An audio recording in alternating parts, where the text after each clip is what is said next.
Hello, everyone. Welcome back to my channel. My name is Chawanne Burns. Please click that like button and that subscribe button.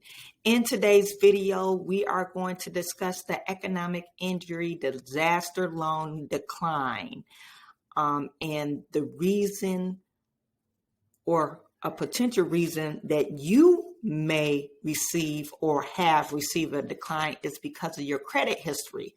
So we're going to discuss how you could get declined because of your credit history, what are the requirements, and how you could put your reconsideration in.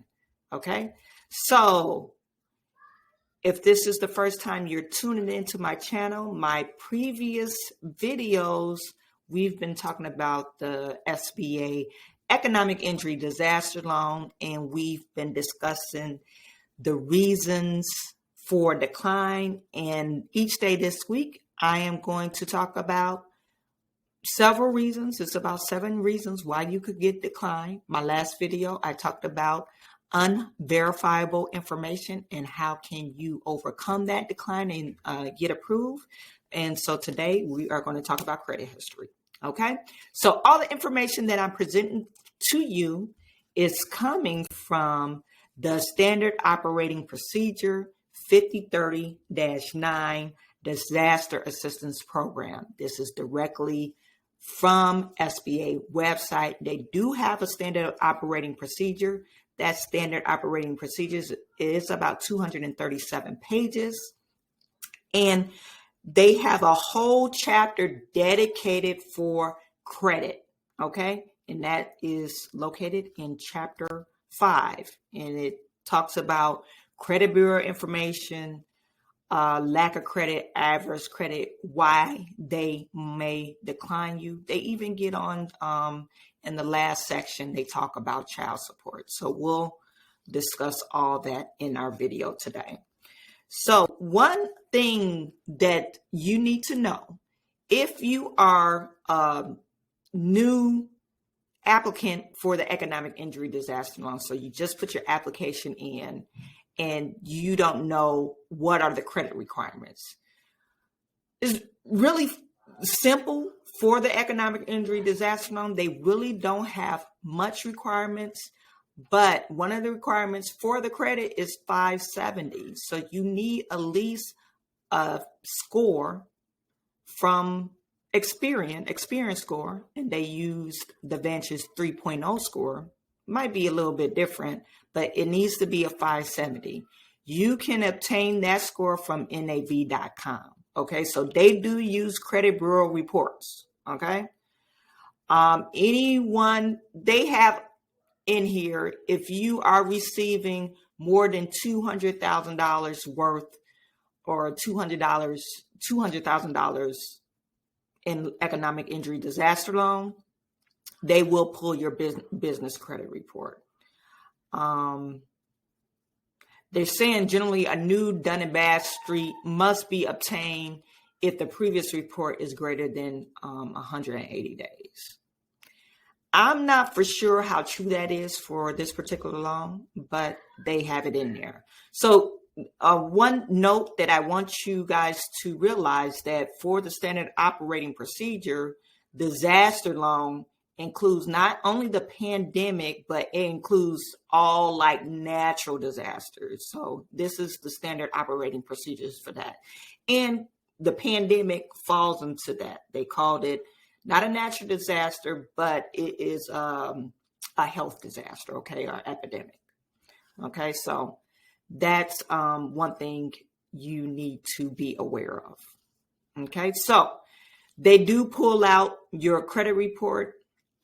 Like I said, I'm not for sure how true the $200,000 or more, if they pull your Dun & Bradstreet or not. But if you are seeking more than $200,000, they might do it. My company did it. I didn't see no hits on my credit report. But I know since I got a loan, I received the first loan, it is on my credit report. My business credit report. Okay, so I know that for a fact. Okay, so in this next section, is generally talking about the adverse credit history. It's kind of cut off at the top, but the adverse credit history, lapse of payment, you have serious delinquencies, but they're saying that you can, they don't supposed to necessarily decline you. They're supposed to give you a determination based off what you present the information. So they should give you a chance to dispute that information. Now, we all know, since we've been in the pandemic for a year and a half, and if you're new to applying to the economic injury disaster loan, they are generally just going to decline you if you don't meet that 570 credit score. And they're going to leave the responsibility to you to say, hey, I have serious medical illness. This was happening because of the pandemic. I end up foreclosing on my house or whatever because of the lack my business went under. And this is, or not even my business went under. I just have these bad delinquency because of the pandemic. So you could easily prove that from a time shot from prior to the pandemic of how much your business was bringing in, and how much you were paying yourself versus now. You could literally give them a time shot of your credit report. Okay. So you have a chance to explain those. Charge-offs and foreclosures and collections. It says, for purpose of the disaster lending, medical collections are not considered adverse information. Non-medical collections or charge-offs of collections with aggregate amount of $10,000 or less, foreclosures or deed in lieu foreclosures which occurred more than 2 years from the date of the loan applications are all considered acceptable credit risk, okay? And do not require additional information. So if you're one of those individuals and you have collections, foreclosures 2 years prior to you submitting the application, they should not deny you, okay? So you should be okay. You also have lack of credit history. In this next section, applicants with no verifiable credit history, they could, you can, they're not supposed to deny you.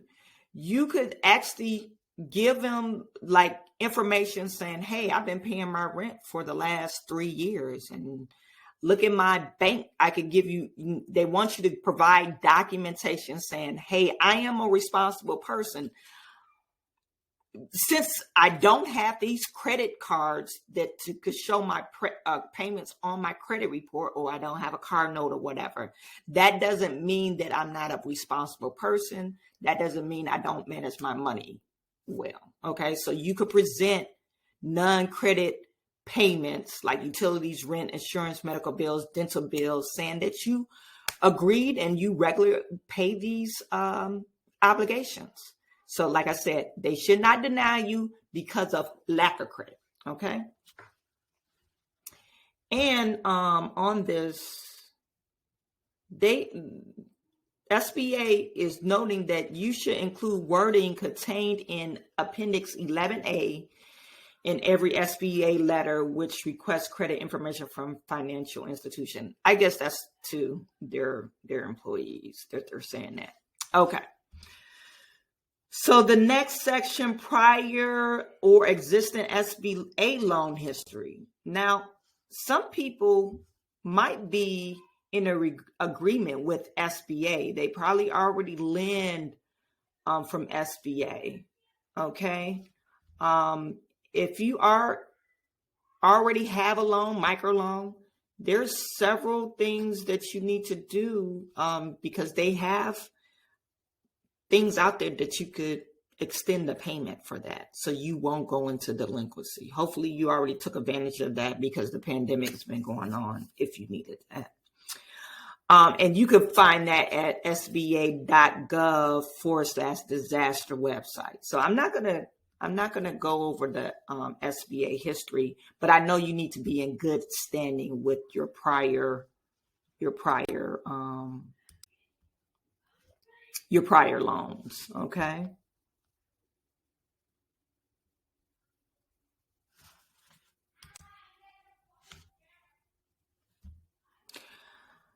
Delinquency. Oh, so let's talk about bankruptcy. I don't know what's wrong with this screen. Excuse me. Okay, so bankruptcy or reorganization. So they don't necessarily disqualify you for applicants if you are in discharge for Chapter 7. They want to know your circumstances of why you are in bankruptcy, or if it's within the last 2 years. It has to be beyond your control, okay? Medical bills that's not covered by your insurance, disaster-related circumstances, prolonged unemployment. So that they want you to explain the circumstances if you applied for the economic injury disaster loan and within those last 2 years you do have a bankruptcy, okay? But they're willing to hear you out. So you will receive a decline. And if you are in bankruptcy, you just need to prove why you're in bankruptcy. One of the reasons can't be, oh, I just decided to take out a whole bunch of credit cards and charge them, and go on a shopping spree, then file bankruptcy. That can't be none of the reasons. But the reasons that I listed: long-term unemployment, prolonged illnesses that's not covered by your medical bill, labor strikes, or disaster-related circumstances. They cause the bankruptcy. It can't be misconduct, avoidance of creditors, careless overextension of debt, like I just said, just charging credit cards and all that stuff. So it can't be none of those reasons. And the applicant has repayment ability despite the circumstances surrounding the bankruptcy.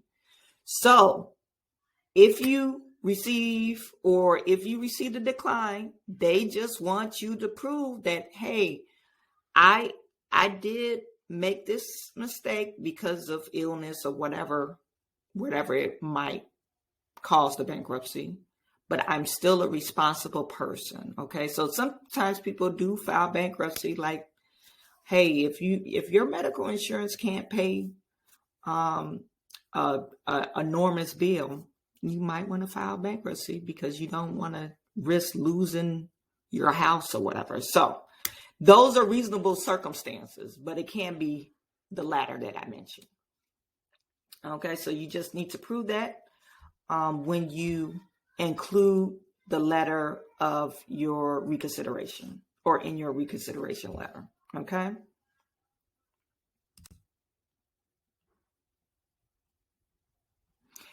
Then it goes to talk about mortgage modification to avoid foreclosure. I really don't want to get into that because we're like in a different circumstances. I don't know if you guys want to hear more about mortgage modification.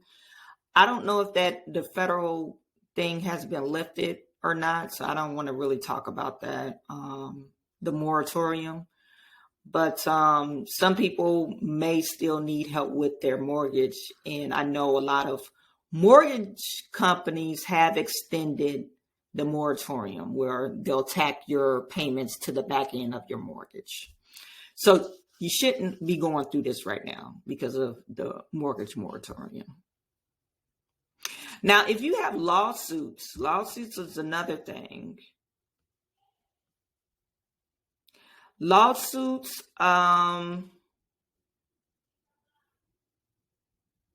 it could be an adverse judgment against you, and that may decline you. So SBA is saying that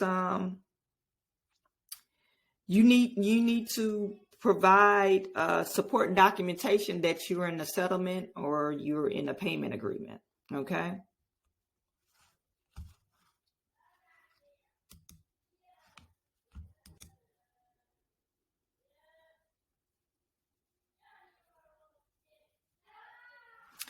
Let's see.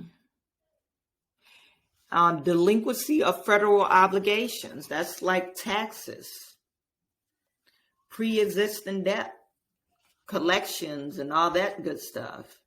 So that's another thing where they would deny you. If you owe taxes and you have a federal lien against you and you haven't get into a payment replan, you will be denied, and they won't prove that you're in satisfactory standing with your obligation. Okay, and the last thing is child support. I don't think I have it on here, but yeah, so child support is the very last thing, and child support is the same thing. I said that in my prior videos. If you get denied for child support, it's because you're 60 days behind, and the judge or the state is saying that you are behind 60 days, and they have it on your credit report. If you're thinking about being in reconsideration, you need to get that rectified. Any delinquency, judgment liens, or child support, get that rectified, get in good standing before you come back for reconsideration. And in your letter of reconsideration, you could put, hey, I was out of good standing, but that issue has been rectified. You need a letter from the court stating so-and-so is in good standing, and that's your proof, and they are paying as agreed. So anything that says, if you could get information paying as agreed, that will further substantiate your case, and this is a responsible person. We could extend this loan to them because they pay their debts. Okay. So if you're wondering about what you need to put in for reconsideration, I'm going to put some verbiage in there in the description section. Your reconsideration document should go to the reconsideration email. I don't know if I have it. I will also put that in the document or description section. And if one thing I want to mention, if it's just because of your credit score and you boosted up your credit score above the 570, all you need to do is tell SBA Senate, I'm putting in for reconsideration because my credit score was this. Please recheck my credit. Okay. I have a video that I posted last year. I think it's called Let's Get Approved. And I got denied because my credit score, the representative said at the time it was like 565, 568 when she pulled it. And then I got some stuff taken out, and the following time she pulled it, went up to 635. So I just told her, she just told me, oh, I need verbal saying re-pull my credit. And I just said, re-pull my credit. And she did it that day, and they approved me that day. Okay.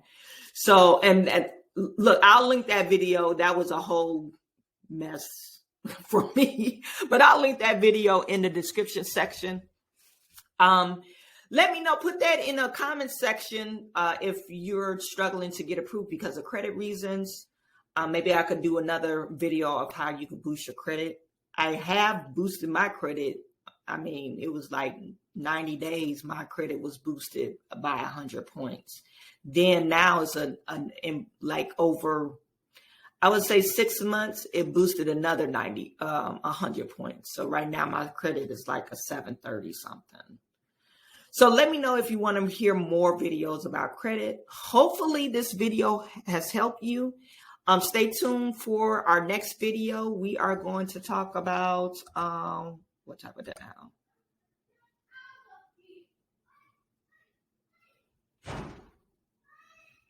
now? Economic injury is not substantiated. And I'll go through of how you can fill those forms out, because they want a specific form that you have to fill out to prove that you have actually had economic injury in your business. Okay, so I am sending all my good to you. I will talk to you soon.